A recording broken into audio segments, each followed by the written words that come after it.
Bienvenue à la montagne des singes. Il paraît qu'on ne voit pas de singes, mais bon, c'est pas grave.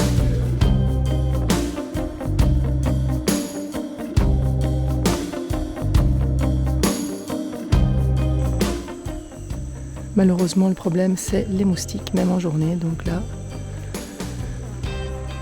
on s'enduit. Pas le choix. Parce qu'ils piquent, même à travers les vêtements parfois.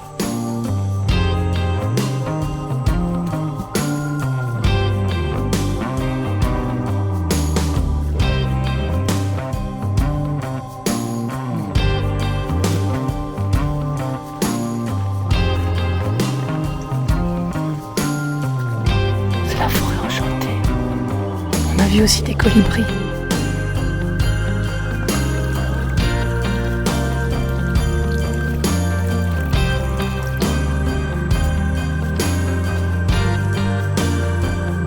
Bon, oui. Il est passé sur ta tête. Il faut encore un peu plus.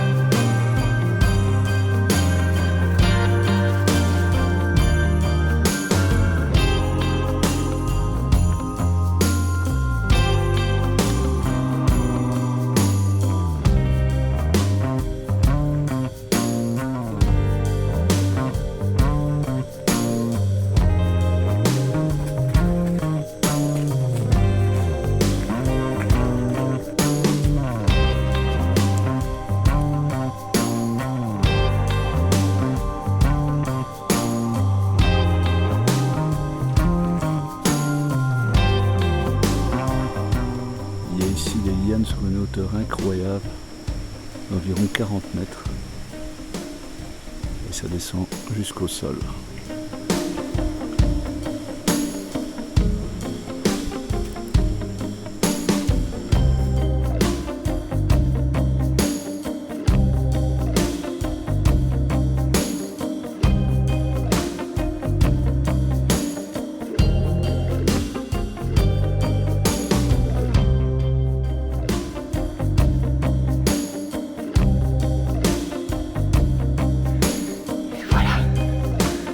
Après 2 heures de grimpette, on arrive au sommet.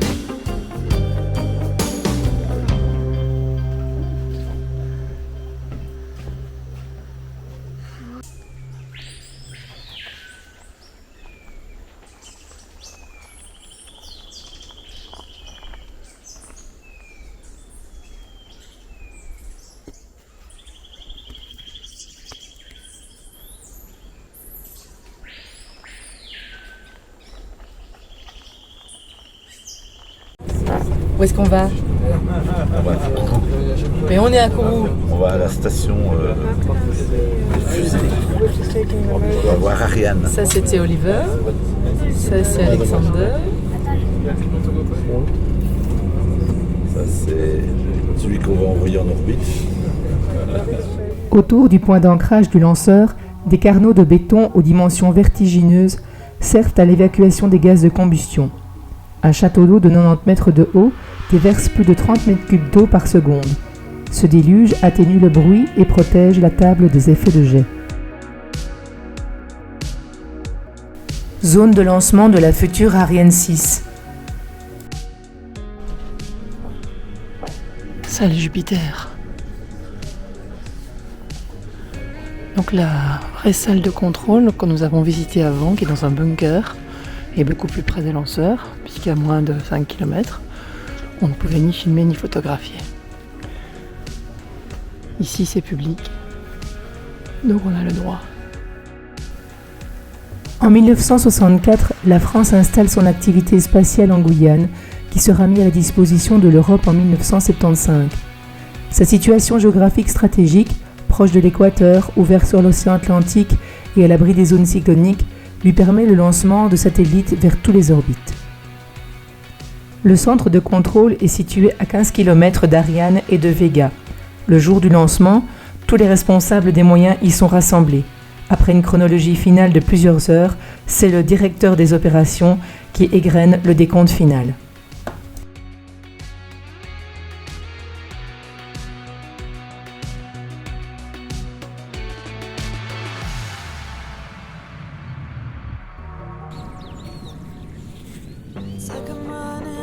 time. Another one lost in the clouds. Foggy memories leave me blind. I still hold on to you.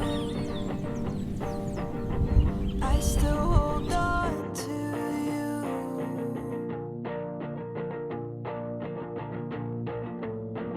Reminiscent summer days. On sort de Kourou, on va aux îles du Salut et il y a le dragueur qui est dans le chenal aussi, donc on va faire gaffe. 2,40 m de fond, parfois 2,30 m.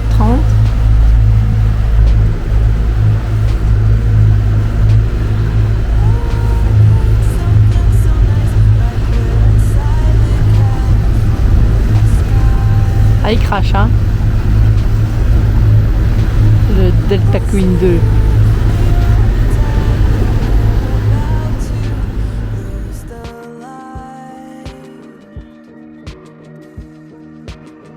It's not long till sunset comes around. It's not long till sunset comes around. I hope I still find you in the dark. Et là-haut, il y a le singe. Like a dream I Coucou. can't recall, but I know that you were in. I've been trying to write it down. I still hold Tu viens nous dire bonjour? on to you. Tu regardes si on a quelque chose à manger. Bon, on n'a rien. I still C'est moche, hein? on to you. Nous arrivons à la maison du directeur du bagne. Nous, on est sur cette bouée-là. All the things I wish I Et said. pour l'instant, on arrive là. Keep you alive somewhere. Can't seem to make it end. I still hold on to you. I still hold on to you.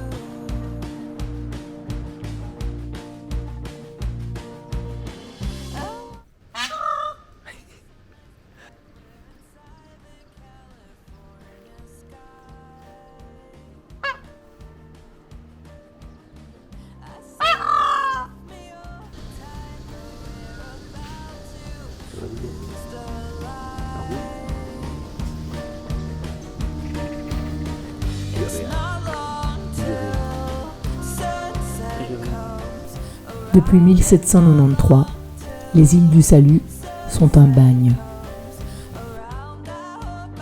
Quartier des condamnés à mort. L'île Royale accueillait l'administration ainsi que l'hôpital. L'île Saint-Joseph servait pour les fortes têtes et l'île du Diable pour les espions, les détenus politiques ou de droit commun. Le bagne fut définitivement fermé en 1947.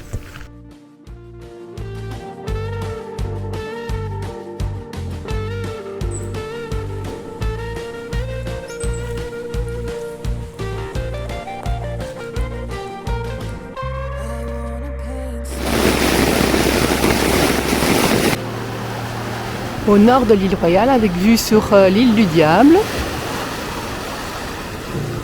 Bon, il vient de tomber une fameuse averse, donc il fait tout gris, mais il fait toujours aussi chaud.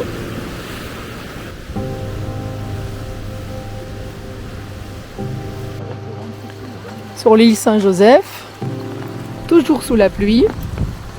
Ça doit être la piscine des bagnards qui était annoncée là plus tôt. C'est vrai que c'est sympa. Avec le camp militaire qui est là.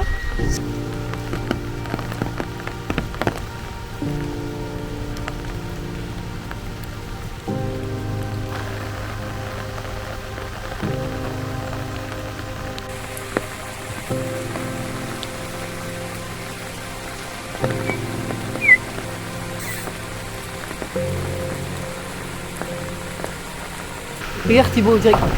Waouh! Magnifique! À l'autre. Attention.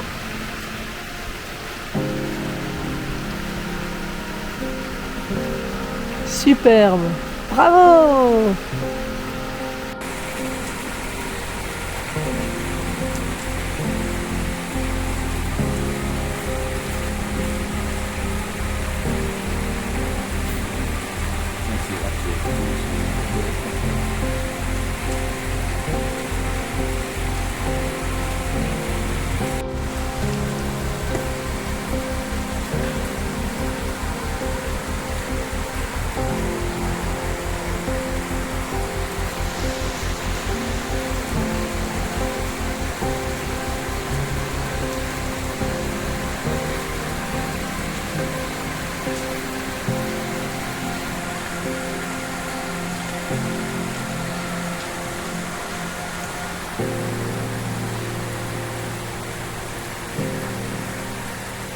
Viens nous dire bonjour.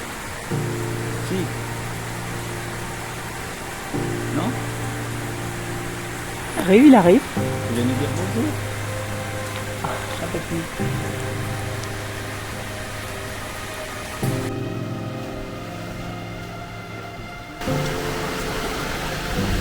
Ce soir, on prend la mer pour aller à Saint-Laurent.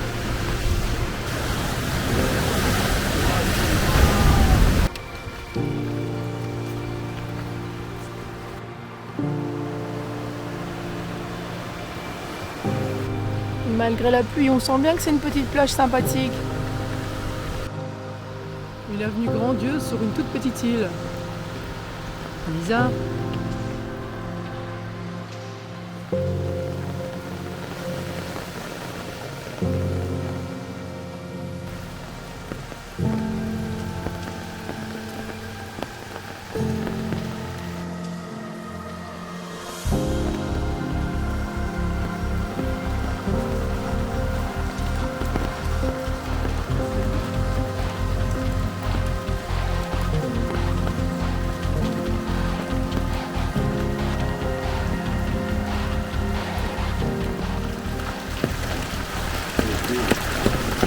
Ouais, toutes les petites cellules. Maintenant c'est le territoire des agoutis. Ils s'amusent bien ici.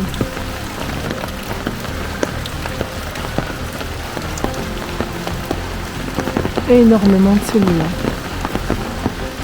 En tout, sur le site, il y a eu 70 000 prisonniers dans les bagnes des îles du Salut. 70 000 prisonniers sont passés par ici, sur les 3 îles.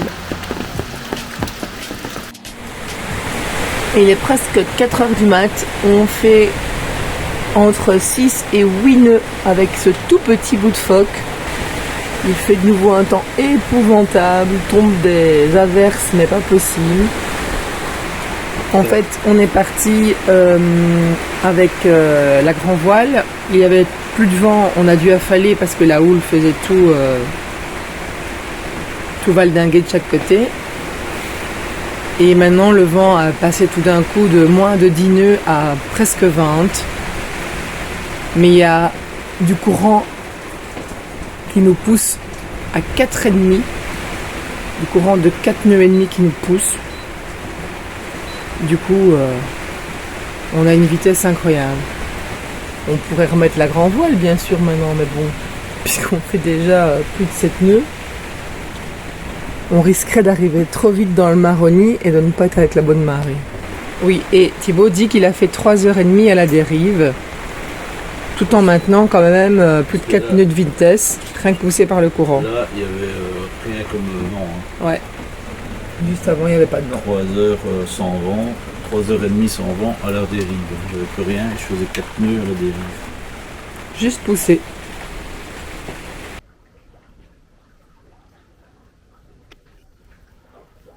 On remonte le Maroni tout doucement, il y a un tout petit peu de vent. Il n'y a pas de bruit.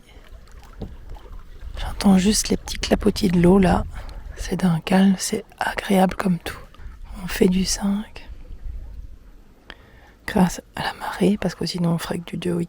Il y a 6 nœuds de vent.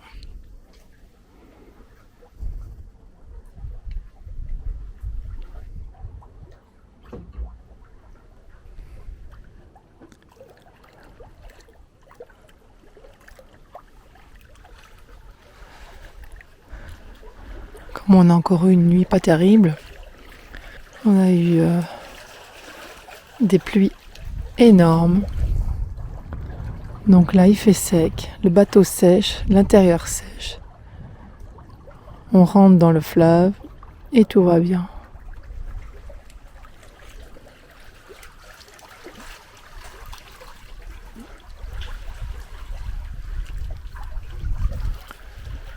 Toujours à la voile, le phoque complet et 2 tiers de grand voile.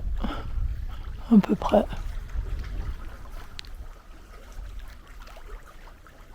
Maintenant je peux parler plus fort, Thibaut est réveillé.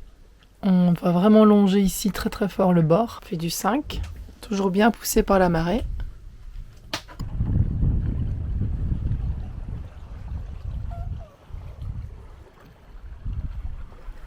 la bouée qui arrive là-bas. Il faut passer à gauche, donc hein, puisqu'on est en Amérique, donc faut pas se gourer.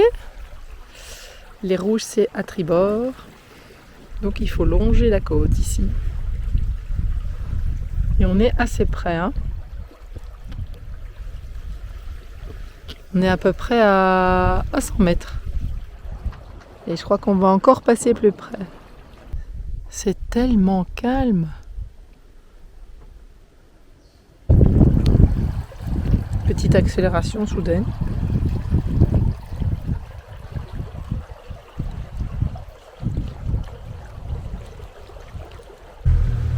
On approche tout doucement de Saint-Laurent, on n'est plus très loin. Et bim, devant nous, dans le chenal, un pêcheur tire sa ligne. Bon, on va voir ce qu'on va faire. Hein. Et il continue en plus. Hein. Oh là là.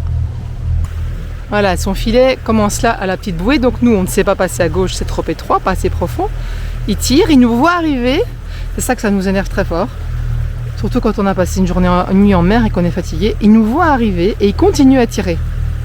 Pourquoi est-ce qu'il n'arrête pas 2 minutes pour qu'on puisse passer derrière lui plus facilement?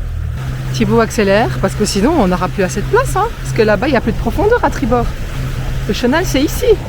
Là, on voit bien la ligne de fil avec toutes les petites bouées. Donc il est en surface, hein, donc il ne faut surtout pas passer là. Hein. Et il continue, il fait marche arrière, il continue.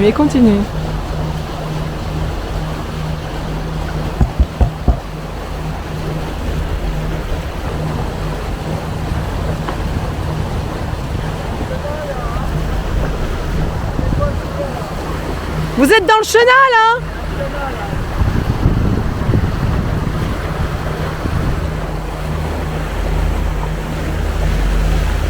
Le pire, c'est qu'il y a des cargos qui viennent d'Anvers qui passent là, il paraît.